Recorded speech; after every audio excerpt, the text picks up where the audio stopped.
What's up, everyone? Welcome to another episode of Corner Flag Convos and Chips. My name's Brian Straub, and with me today are my friends and co-hosts Shevin Narayan and Michael Philander. How's it going, guys? We haven't had one of these podcasts in a minute. What have you guys been up to? It's not been good, Brian. I'm not gonna lie to you. No trophies, no wins, no titles, not even vibes. It's just not been good. But I'm all right. I'm hanging in there. You sound so disheartened. I can only Ah, imagine why that might be.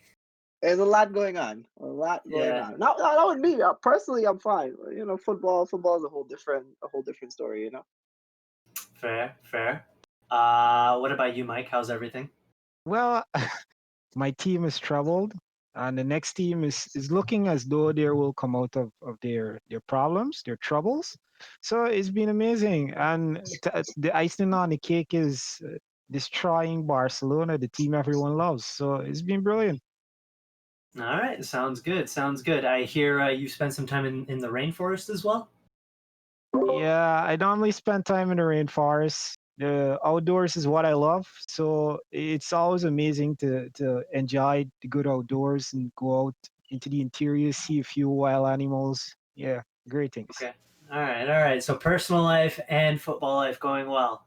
Much to the opposite of Shevin here, clearly.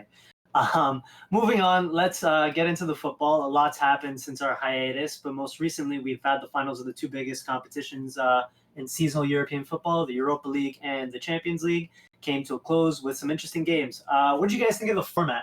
How did you feel about the one-off game format that they were using right now? Personally, I thought it was pretty good actually. I one of the teams I picked to do really well, considering that it was a one-off format. Atletico Madrid actually did not even they didn't spend very long in Lisbon, did they? They're there for the one game and then they went back.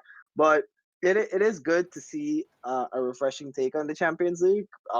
If you've really and truly followed the Champions League for like the last 10 or so years, it's sort of been the same faces over and over again, um, especially in the quarterfinals and beyond. Like I understand that more than likely a different team is going to win it every year, but once you hit that round of eight, it tends to be the same eight faces all the time. So this year was really good to see teams like RB Leipzig and Atalanta really try to shake the room up a little bit with their surprise performances. Heartbreak for Atalanta as well, going so close against PSG, um, just because of two late goals. And it kind of asked the question, would PSG have even pushed for a winner if it was a second leg available? Maybe they just take the 1-0 loss and then go with the fact that they have a second leg to make up for the deficit. So I really enjoyed it. It was very positive and very refreshing to see teams play without fear or without like a sense of comfort, knowing that there's a second leg to save them. Fair, fair, Mike. Yeah, well, what Shevin mentioned, I concur to some effect because the one-off games did invite the element of a surprise, basically. Like for instance, when we see Olympic Lyonnais knock out Manchester City, which was something that no one would have expected.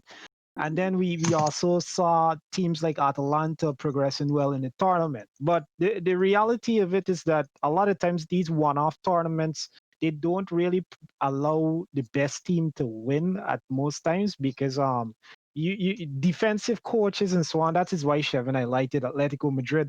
They normally understand knockout phases better than anyone because they know that, you know what, we could just wait the entire game and take our opportunity when it presents itself, and it always creates the element of like surprise all over the place. But at the end of it all, due to the circumstances, it was done well. A lot of people did not expect that the tournament would have been run so well, especially on this situation, but it's been brilliant and I really enjoyed it. Yeah, I mean, I personally don't know where I stand when it comes to it. While the one-off knockout football does simplify things, and it definitely takes away the whole element of fear, as you guys have kind of been saying. The two legs always lead to more drama, and of course, we've already had enough drama this year that we don't really need more. And I guess the focus was the simplicity and safety. That being said, when we do have a normal season roll around again, I think all the fans that see their clubs make it deep into the competition deserve that European night at their home ground. Like, just imagine. I mean, I'm not much of a proponent of Rasenballsport Leipzig, but I think their fans also deserve, to kind of have that in their home city as well. I think it's a very special night, and that home ground atmosphere during those nights, I think, is very important. There's definitely an allure to it, at least in my eyes. But let's move on. So let's start with the Champions League. Bayern Munich versus PSG. It was built to be a goal fest, but we ended up having a 1-0 scoreline. What happened, guys? I mean, you can't miss the chances PSG missed and expect it to be a goal fest. I feel like Bayern Munich won this game. Credit to them for the way they executed their game plan. Yeah, they went there and they gave up chances and everything, but you have to be realistic with yourself and say who's not going to give up chances to Mbappe or Neymar or even Di Maria. But I looked at the entire game. I honestly have not watched highlights of the game, but to me, it seemed like Bayern didn't even need to go into to their pocket to really try to win this game. Yeah, it was just one goal, but they got the goal from a perfectly executed move, and everything was good, and they found a way to coast home. And all simply because PSG weren't lethal enough in front of goal, and they had their chances and they didn't take it. So at the end of the day, you have to look at it and say that maybe if they had scored that early chance where actually Neuer makes a fantastic save, so let me not take that away from him. But PSG definitely had their chances to really spring Bayern open and make this game more than what it actually ended up being. All right, Mike. Yeah, well, there's a lot to meet the eye. I believe because of what Bayern did to Barcelona, it ended up creating like unrealistic expectations for a lot of it because Bayern, yeah, we understand Bayern would score a lot of goals, but come on, guys, it's a final. Finals aren't win. I haven't really seen a lot of goal fest finals in recent times. Finals are normally boring, and the better team with a better mental strength normally wins. So I think it was unrealistic at times to expect the game to go into a goal fest. These are both attacking teams, so the better defense would more than likely win. As it relates to PSG, I think PSG tactically they did the right things. The only thing that they did not do correctly is having a target man. I really believe that Icardi could have made a big difference in this match if he was allowed to play, because that is what would give Bayern problems. When you have a big man, you just go send the ball up to him and let him take the knockdown and carry it to somebody like Neymar or Mbappe with a pace and so on. That would be able to break the line. But I don't know what Tuchel thought. Well, basically he tried to maintain the same formula, and at times the same formula doesn't necessarily yield you the results that you would actually want.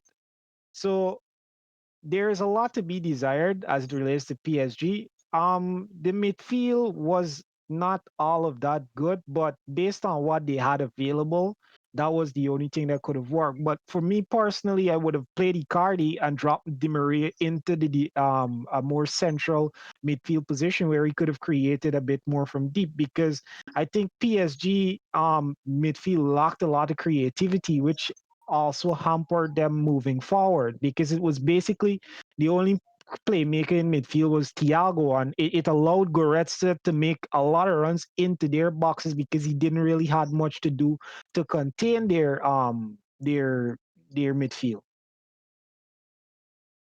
All right, so basically better tactics and Mia San Mia mentality. Am I right? Well, I wouldn't call it Mia San Mia mentality. If it was Mia San Mia mentality, we would have seen Barcelona 2.0. Okay. Um, so I guess Mike answered my next question a little bit, but Chev, I'll direct this one to you. So everyone was talking about how Bayern play a high line and that this would play into the hands of Thomas Tuchel and PSG. And to an extent, I guess it kind of did, because the likes of Neymar and Mbappe had their chances, but they didn't finish them. So would you say, was it the pressure of being there the first time, do you think, that made them miss these chances or perform the way they did? Or was it perhaps the nature of the occasion and circumstances, meaning it was a different type of game, the lack of fans, the lack of atmosphere? What was there? Was there not enough stuff to inspire them? What do you think? Um, I don't think you can say it's actually nerves or stage fright or anything of the sort, because you're talking about Neymar, who's been to a Champions League final, won a Champions League final, scored in the Champions League final. You talk who's also been to finals in the Copa del Rey and other things like that. You're talking about Mbappe, who's played at 19 years old, played in the World Cup final and scored in the World Cup final and won the World Cup. So these are two senior, well, not maybe to say senior is a bad way to describe Mbappe because he's still quite young, but these are two experienced guys and guys who have been here and done this before. So I wouldn't attribute it necessarily to stage fright. I don't think that's a convenient enough excuse for them. It's just simple. You have to take these chances when they fall to you. And I understand with the Mbappe chance, a lot of people are saying that when Herrera reversed that ball, he did not expect it. But come on, you're one of the best finishers in the world right now. You're a lethal young player. A ball comes to you, you have to be putting that away. And everybody was laughing in the previous round against Leon when Toko Ekambi hit the post against Bayern. I don't know if you guys remember that, where he had like the entire goal to aim at, but somehow contrived to hit the post. And everybody on the podcast and on Twitter was saying, "Listen, Bayern, don't feel like Mbappe is going to beat Toko Ekambi. Mbappe's chance is probably taken a lot worse than Toko Ekambi's chance." So as for Neymar, I know the one good chance he had was a pretty great save from Manuel Neuer, who was very very standout in this game. But yeah, if you just have to take these chances, and it's sad to say because I'm a big Neymar guy, but both him and Mbappe failed to show up on this stage when PSG really had a chance to do something special for their team and for their ownership. So a lot of the blame has to be taken by the two of them, especially. Well, I for one will say that without shame that I'm glad that they didn't do something special for their ownership. This is probably the first time and the only time I will ever say that I'm glad that Bayern Munich won a Champions League final.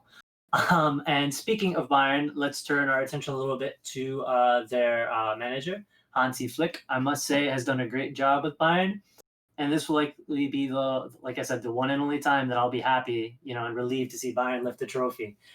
So, Mike, as a resident Bayern fan, how did it make you feel, both about the present and about your club's future going forward under Flick? Well, for me personally, I was very appreciative because during the days of Pep Guardiola, I was never completely happy. I mean, I gave him the first season and then I realized that I don't know, the situation with him, we could dedicate an entire podcast to it, but I was not happy under his tenure. I did not like the way Bayern played, and I always used to hung it that we have the quality of players to win the Champions League again. We have the quality of players to win the treble again, but we can't do it under Guardiola.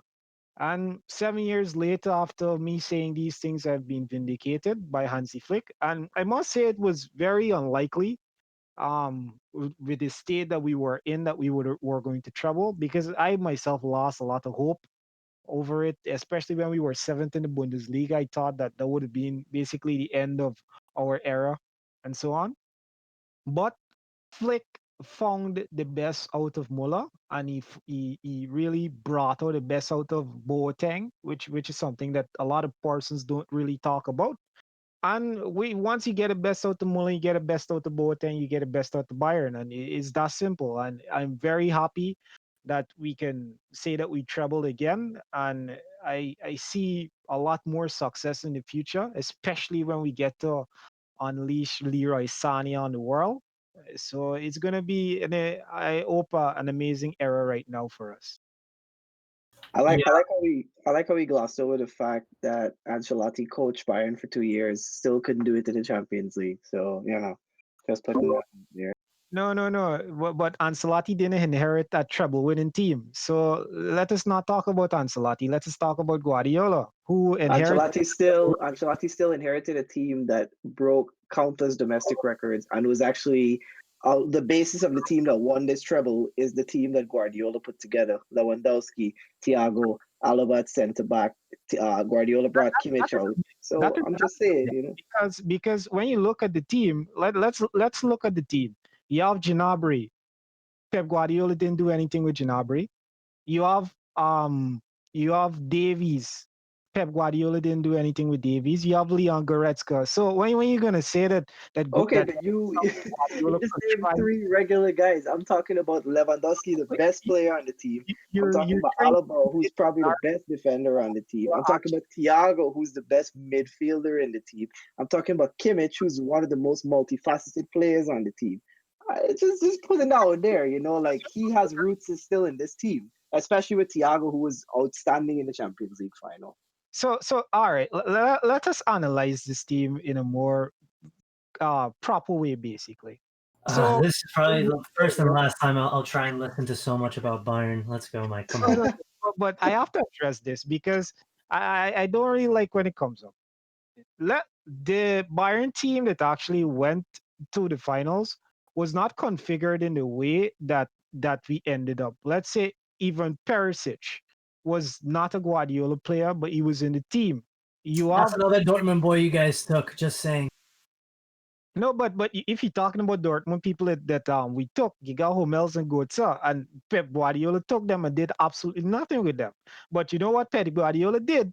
He left us with the stain of embarrassment. So every single time that we reached the quarterfinals, you got teams like Real Madrid and Barcelona and Atletico Madrid that just dropped us all the time because He never Guardiola lost in the always quarterfinal with that Bayern, though. He lost in the and it's the same semifinal. thing that we always see every single Champions League. When you reach to the quarterfinal stage, he does some stupidness that ends up costing him the entire leg, and so on and so forth.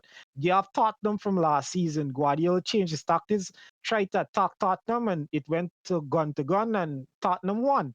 You have this season. He decided that, you know what, let us play very defensive, and Leon took advantage of that. That is the type of person that he is. And the reality is that I don't think that he will ever win a next Champions League without Lionel Messi by his side. Well, You had to use that name. Oh no. he might fix that this year. So who knows? No, but all I'm saying is that you cannot gloss over the fact that okay, I accept the point that he's overthinks Champions League games and he has put himself in these situations, especially at Manchester City. He's put himself in these situations where his teams have lost in the quarterfinals so consistently. What I'm saying is that the very core of this Bayern team and the major players in this team. I'm not talking about Gnabry or Perisic or Goretzka or even Pavard, Sula, those guys, because obviously those guys play a humongous role in the team as well. But I'm saying there are very major players still in this team that were either bought under him and developed under him, or he gave them their debut and stuff like that. So I'm not trying to praise him for Bayern's win. I'm just saying you can't gloss over the fact that he But left his mark on this team. this that you just state is even more hilarious. Which one of these players he gave a debut to? He signed Lewandowski, He signed Lewandowski and Coman and who else? Nobody else. Thiago, Bring anybody through? Thiago. Thiago was already a very established player before he gave to Bayern.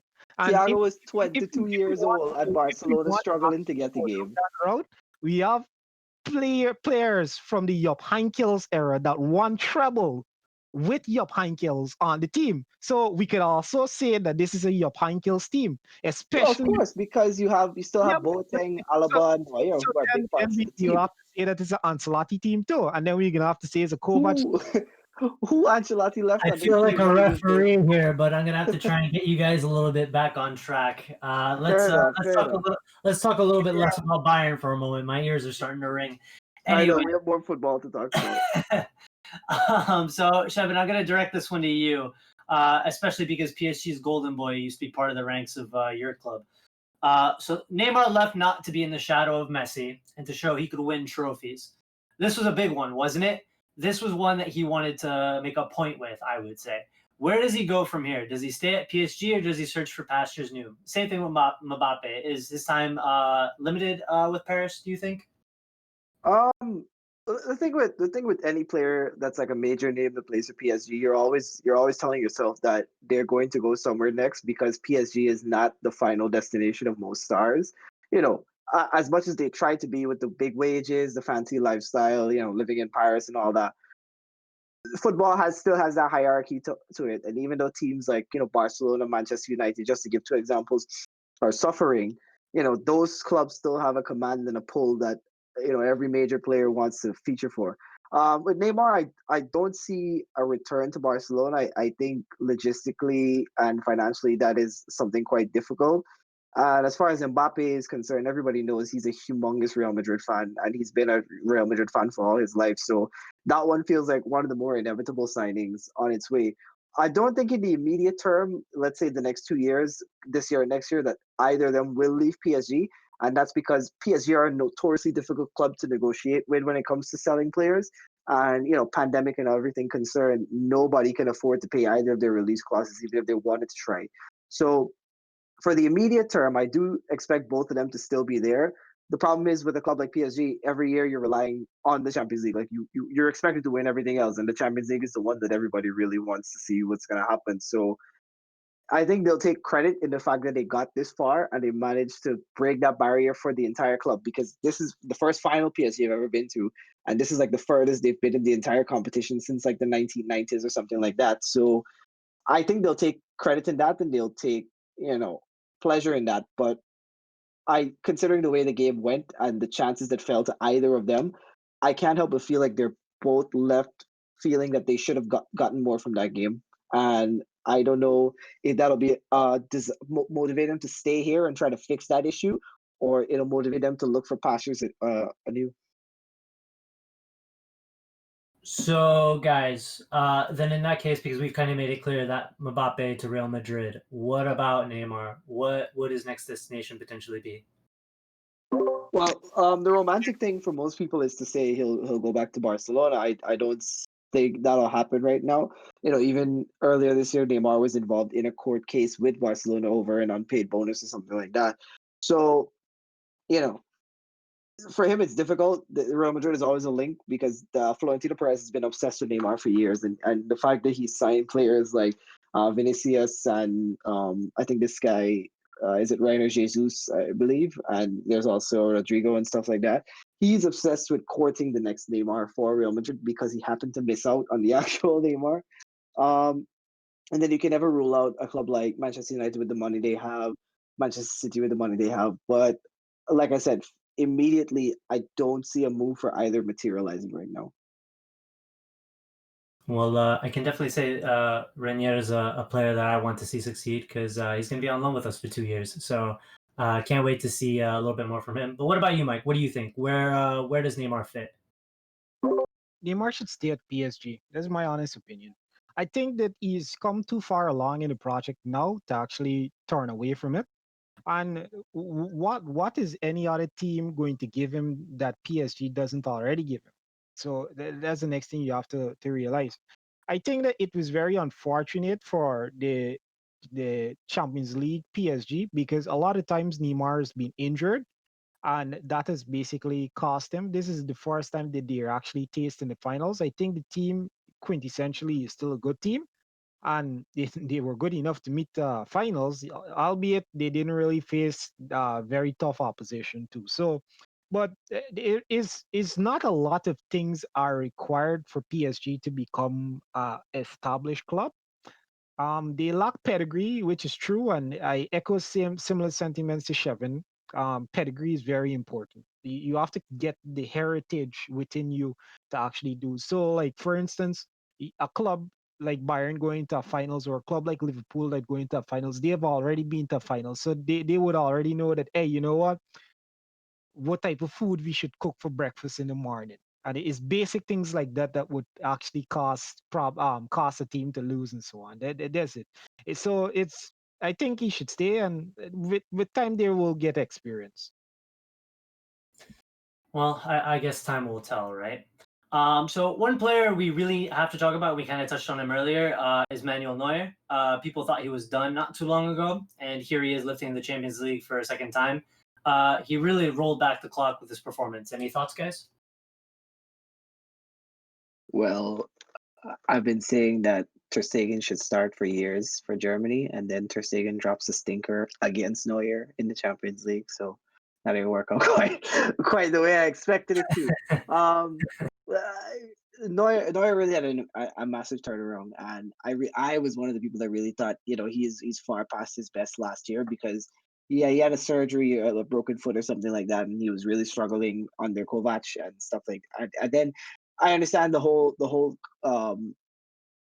what's the word I'm looking for? There was a whole issue when Bayern signed Nubel, and Neuer didn't exactly react in a nice way to that. I believe somebody, I don't know if it was him exactly, but something in the press has mentioned that why are you signing my replacement when I'm still here? And now even Alexander Nubel is probably sitting worried, thinking to himself, "Oh my God, I'm coming to a club at the beginning of this season where." The goalkeeper in front of me might literally be the best goalkeeper of all time in the history of the game. What am I going to do? So a lot of credit to Manuel Neuer for the way he turned everything around because when this season started, and that was a long time ago, it's almost a year ago now. So he wasn't at the level he is at right now, and he worked really hard and trained really hard to get back here. So all the credit in the world to him. Yeah, and Nubel's gonna be sitting on that bench for a minute. I have to say.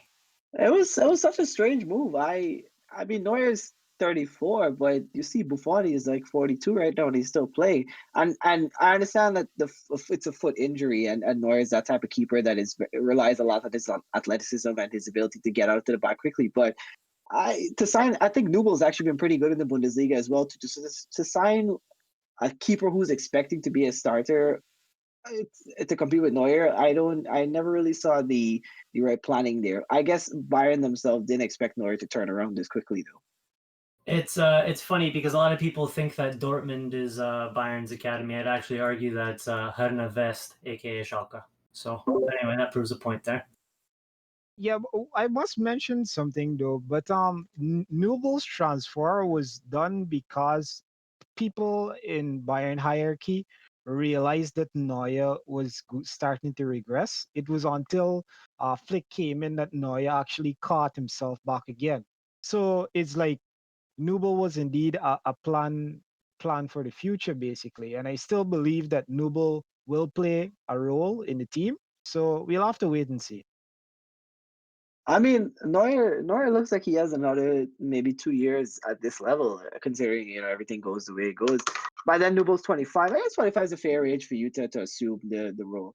Bayern is a club with like a lot of culture and a lot of heritage in the way they do things. So maybe it is for the best for him to go in there for a year or two and like really learn the ins and outs of the clubs and like really get au fait with what's going on because that'll probably help his transition a lot better. But I certainly don't think right now that Nubel should expect to start on the first day of the season. Like, no way.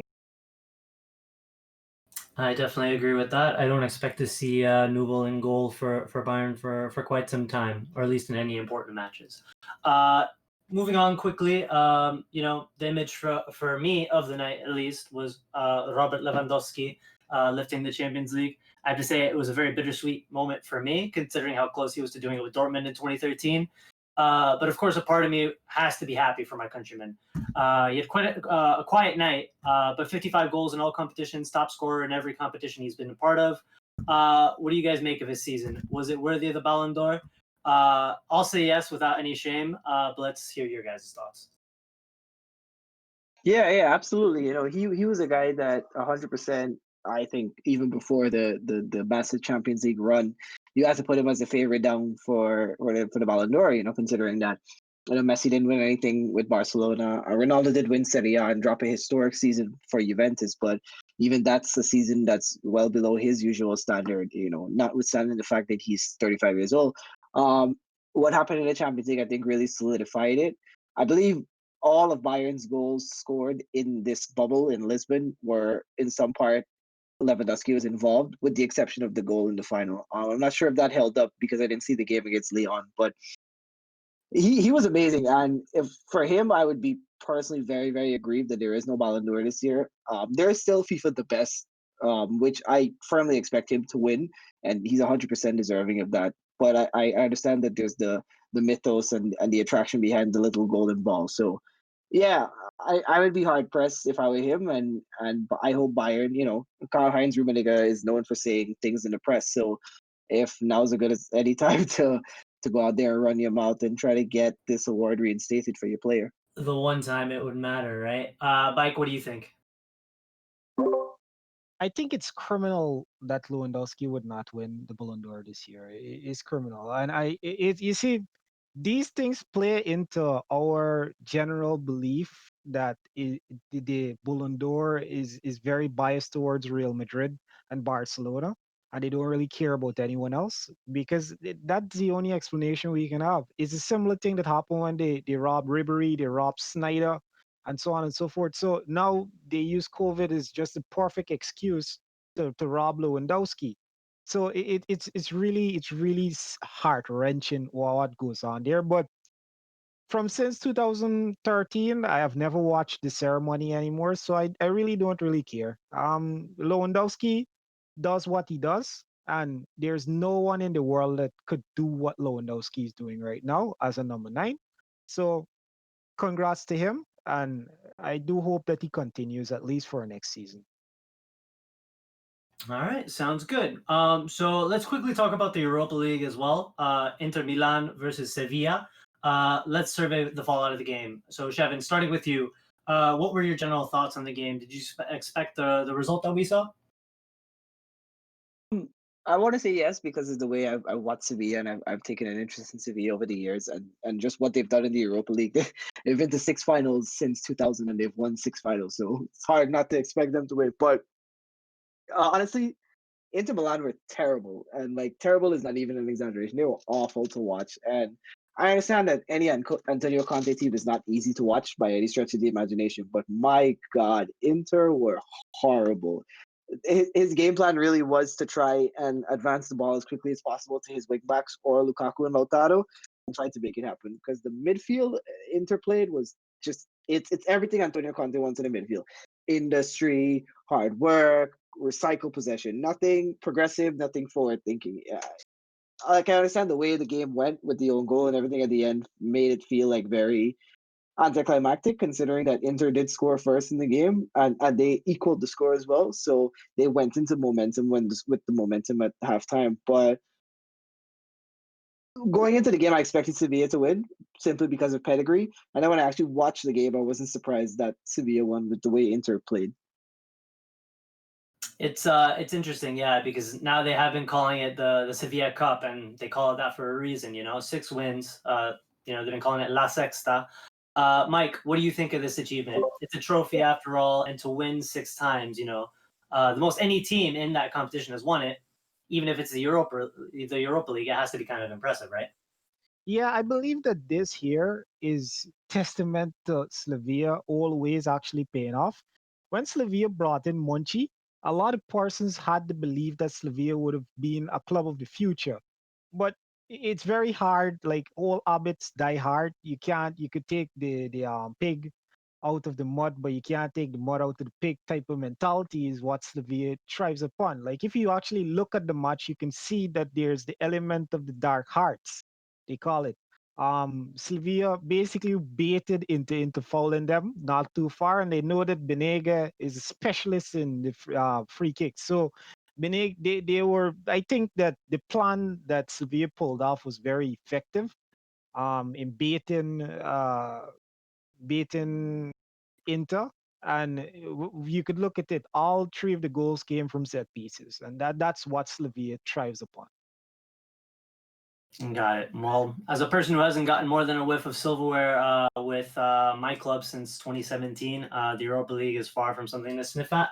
So I definitely applaud them, and I think it was actually quite impressive as well. Let's go through the standout performers and underperformers. What do you guys what do you guys think? Who could have done better, and who did pretty well? Well, for Sevilla, Banega, Joan Jordan, and Luke De Jong were incredible, especially the two midfielders I mentioned. Like De Jong did what he had to do. He scored the goals that came his way. Especially the second goal was pretty fantastic because he did a lot with a cross that didn't really offer him much. So credit to him for that. But Banega and Joan Jordan really stuck that game to Inter with the way they just moved around their midfield so easily, and they bypassed any attempt to trap Sevilla in the middle block because that's where Inter sort of wanted to operate a lot of the time. Get the team to be trapped in the middle block, win the ball back, and then Brozovic can spring either a wing back or Lukaku behind. Banega had an outstanding game. Jordan recycled possession, kept it neat with the 91% pass accuracy. And anytime Sevilla won the ball back, him or Fernando were trying to push the ball onto Banega as quickly as possible to do as Michael said, to dribble the defenders all the way around the box to try and get something in. Because I didn't think Sevilla expected to beat Inter going in behind, especially considering that El Nasiri didn't start. So they had to work with what they had on the pitch, and De Jong's such a set piece specialist and such so good at the air that they wanted to get it into him. As far as bad performance, I thought Bastoni, Barella, and Gelardini were pretty average. I think I would go as far as say Barella and Gelardini were pretty bad because they didn't really do much with the ball to help Brozovic out. And Brozovic, he's a good player, but there's only so much he can do on his own. So there's a bigger conversation to have as to why Antonio Conte signed Christian Eriksen, knowing that his midfield doesn't have creativity, but he doesn't bring Christian Eriksen on until it's very, very late, and he looks completely stunned to even be on the pitch. So I'm still very confused about that signing and what Conte's ideology is, ideology was with that signing. Because they definitely need something in midfield right now. This move for Tonali that seems to be rumored definitely needs to go through for them as quickly as possible. The center backs were okay. I felt like Bastoni could have been a little bit better. Diego Godin, he scored the goal and everything like that, but he wasn't necessarily at fault for either goal, but he didn't do anything to really prevent either one. So lots to, Inter had a very good season and they made it very far in both Serie A and the Europa League, but there's a lot still to be done from them, and I think their midfield is a big part of the issue.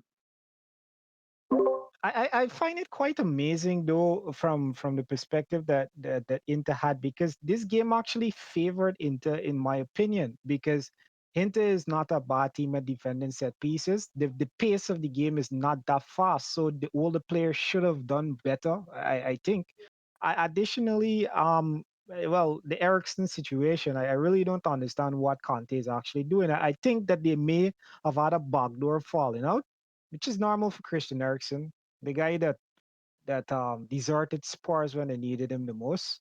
So It's also very common for Antonio Conte to have bust ups like that with his players too. So yeah, so that's why I believe something had to happen, because it's very strange that this guy who's on probably the highest wages at Inter is not getting to play. So something had to happen in the back door.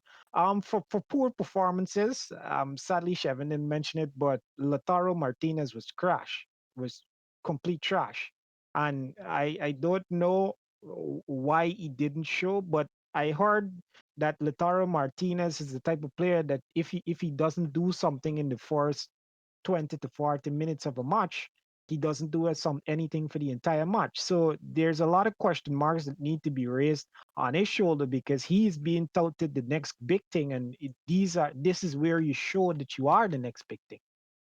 Um, as relates to Slovenia, Ever Benega has probably brought one of those gem years back, because somebody at his age still being able to do what he does, it's very amazing. And the thing is that when Monchi came, I think Monchi had sent him out, and he found a way back, and he found a way back to win the next title for him. So he actually he actually played for a year at Inter under Spalletti, I think it was. So it was hilarious. He yeah, literally They won were the saying that, yeah. yeah, he literally won the Europa League with Sevilla. Went on a full transfer to Inter for a year, and then came back just to win the Europa League again against Inter. but Benega is really class. I really enjoyed looking at Benega over the past years. I know in FIFA and so on, you can't play that well with him because he lacks the pace, but like on the pitch itself, like when you want somebody, he reminds me a lot about Cesc Fabregas when he was at Chelsea. Those years when you look at him as the ethos of creativity in the midfield, that's Benega. For sure, for sure. For me, the one standout player, I mean, obviously, you guys already mentioned Benega, so I'll just mention Luke de Jong again. A player with a severe scoring deficiency this season, coming up big in both the semi against United and in the final with the brace. A player that hadn't scored for some 9 or 10 games, I think, beforehand, so I think he chose a good time to get back in form. Lukaku looked like he would be the hero after scoring the penalty in the first minutes, but then, of course, he scored on the other end. So tell me, does this mar his season, guys? because he has been pretty big for Inter all season long. But I wanted to know, does this ruin his renaissance under Conte? No, absolutely not. Listen, I understand it's gutting to score an own goal in such an important game and such a huge occasion, but he had a historic season for Inter. I think this is as much as anyone has scored for Inter since Ronaldo Nazario. So, I mean, if you're doing anything with your name next to Ronaldo Nazario, you're doing pretty well. So, listen, eh, he had an incredible season, and his season is one of the reasons that they made that Serie A race so close. He was one of the reasons that they're even in the Europa League final. Let's be quite honest. So tough at the end of the day. I understand with the way when you look at the goal again, it's a tired guy. He just stuck a leg out trying to like back the ball down, and it didn't go his way. But if I were Lukaku and the people around Lukaku, I would tell him to take great pride in the season you put together, because Lukaku is incredible. And considering that this is a guy who was surplus to Manchester United, who at the time his only competition was Anthony Martial, who hasn't even broken like 15 goals a season until this current season. So imagine you were sent out because they wanted to keep a guy who scored like 10 goals a year or something like that. So Lukaku took all of that and he put together an impeccable season. And unfortunate at the end, but I would say hold your head high and stay positive. We could definitely say a lot about the choices United have made, but this isn't the podcast for that. Mike, what do you think about all this with Lukaku? I think that he's been brilliant, and I'm really happy for him because Lukaku has been somebody who you looked at with great fortitude. I remember him being at Chelsea, sent out to West Brom, had an amazing season, came back to Chelsea. Chelsea still didn't want him. Go to Everton, done all that you could possibly do. Go to Manchester United, still does a good job, and they still send you away. So I'm very happy for him. I really hope that he continues with this form because he's a very good striker, and I only wish him the best. As do I. So speaking of Conte as well, what do you guys make of his first season at Inter? There were some comments he made that he made it seem like it wasn't certain he would be there next season, but it seems like he'll be sticking around. So after missing out on Serie A and the Europa League, do you think his season can still be called a success? Yeah, he's been pretty successful this year because if you consider the fact that Inter hadn't finished in the top three for quite a while. They've been in the Champions League like under Spalletti and stuff like that, but they haven't made it as a race as they have this year. But I think as far as Conte is concerned, he needs to stop bitching. Like Conte bitches a lot. Like I there are managers that complain. I understand that, but Conte moans and moans and moans and moans, especially about finances. And I understand that if you're being handicapped by the squad that you have at the moment, which you have to realize you're playing in Serie A, which where not that many teams are cash. They have liquid finances like that to spend money on players. So, do Inter have the second best squad in the country? Yes, and their finishing position is indicative of that. So, Conte had a good year, and he had those comments in the aftermath of the final that, oh, I don't know if I'll be here next year, but he re-engaged on those, so he'll be back next year. And I understand that he does need more in his squad, but the approach he's taking to the media and the way his attitude is coming off, I think he needs to like take a step back and have a look at himself because he's creating a very victim mentality within his squad. And as Michael pointed out, with the way he's behaving towards Ericsson or Ericsson's behaving towards him, you can't alienate a player that you asked for. The team spent the money for, they're paying exorbitant wages to, and then keep him on the bench in the biggest game of your season. So Conte has to really get a hold of himself and try to make it work because he's a fantastic manager and he's extracting a lot from a squad that doesn't have very much. I really believe that Conte has been successful at Inter. It's a shame because the purchase of Ericsson actually coincided with when Inter started to go through a lot of problems, and it's very ironic. But I'm actually all for Inter not winning the trophy with Ericsson because of what he said to Spurs. So I really don't. I think I'll be rooting against Inter at this juncture. But I think Conte as a coach is a very good coach But as Shevin highlighted, he need to start behaving more civilized. But the problem with that is maybe is that his uncivilized behavior is what is leading him to so much success. So it's kind of like a bitter pill to swallow at times for owners and so on at the clubs that he manage. For sure, for sure. And I mean, you guys did mention that he should be looking into to getting some more players, or looking forward to getting some more players. Rather, he's already getting a wonderful talent in Hakimi coming in next season. So a few more pieces added to that squad could make it pretty spectacular, I think. Speaking of one of the players that is linked with Inter and Shevin, I'm going to give you the floor to talk about this. Not necessarily because he's going to go to Inter, but because he's even linked with any clubs at all is actually kind of crazy. And despite this not being directly related to either the Champions League or Europa League, I think it's important that we do touch on it because it is kind of the news of the times. So Lionel Messi. Do I need to say more, Chev? The floor is yours. No, you don't need to say anymore. So obviously everybody has read the news, and it's impossible not to be around, what's going on, especially with Barcelona and Messi is concerned. I'll be quite frank and say that it's not fun for anybody that supports Barcelona and anybody who's been supporting and watching football for as long as I have. It's not easy.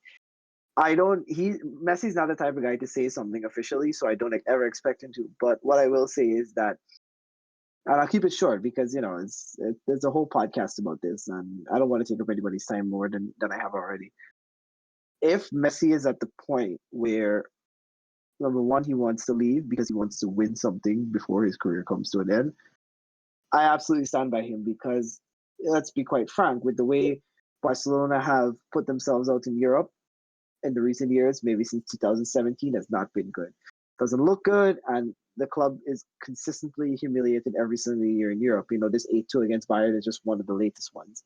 4-0 at Anfield, dropping a 3-goal lead to Roma, that kind of stuff. Conceding 3 against Juventus, 4 against PSG, stuff like that. So if he's at that point where the project now no longer interests him, or it's not conducive enough for him to win, Messi deserves the right to decide his own future.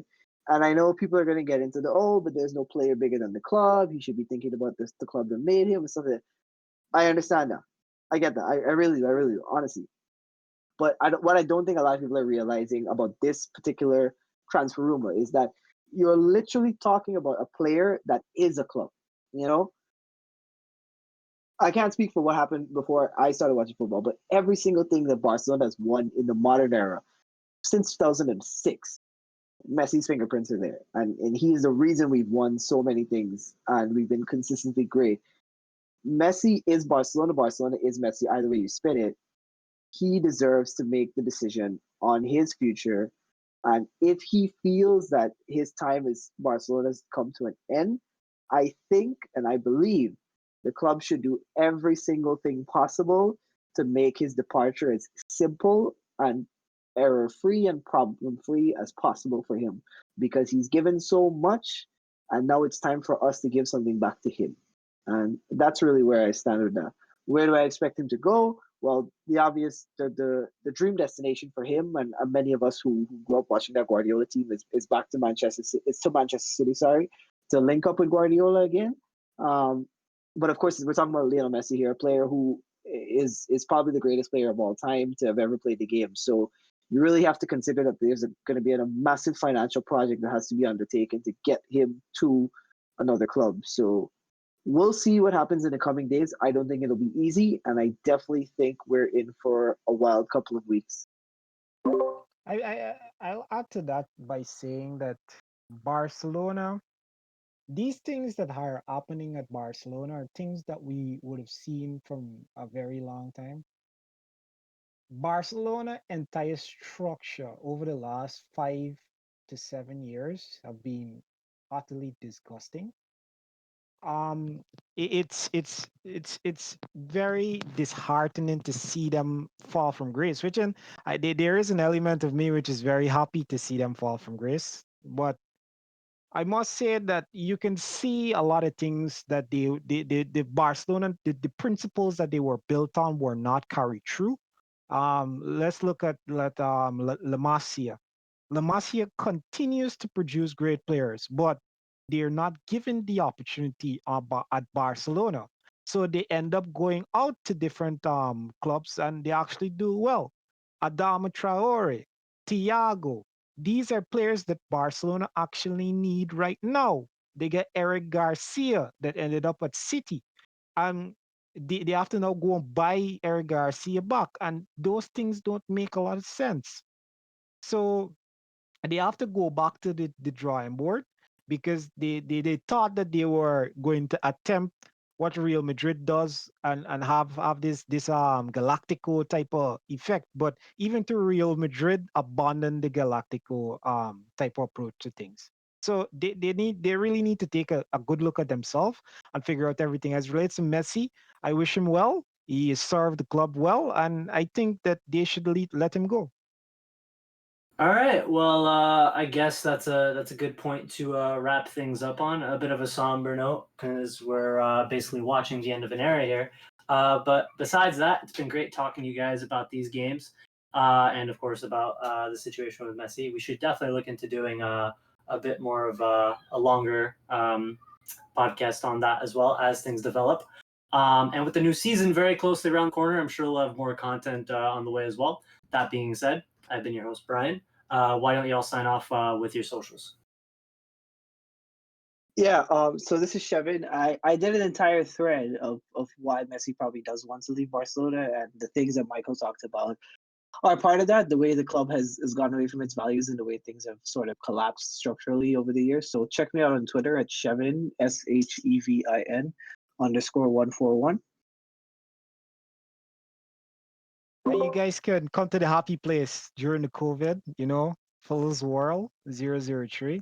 Yeah. So me and Mia, and it's been an enjoyable season, one of the best seasons that I've had in the last 7 years. So we look forward to more. And I seriously just waiting patiently to see us unleash Sane on the Bundesliga. Well, I have to cut you off there and say that no, we can wait for more. I'm not really excited for you unleashing anything on the Bundesliga. You'll find me at Brian E Media 1. And yeah, thanks for listening, guys. We'll be back shortly with some new content. Take care. Later.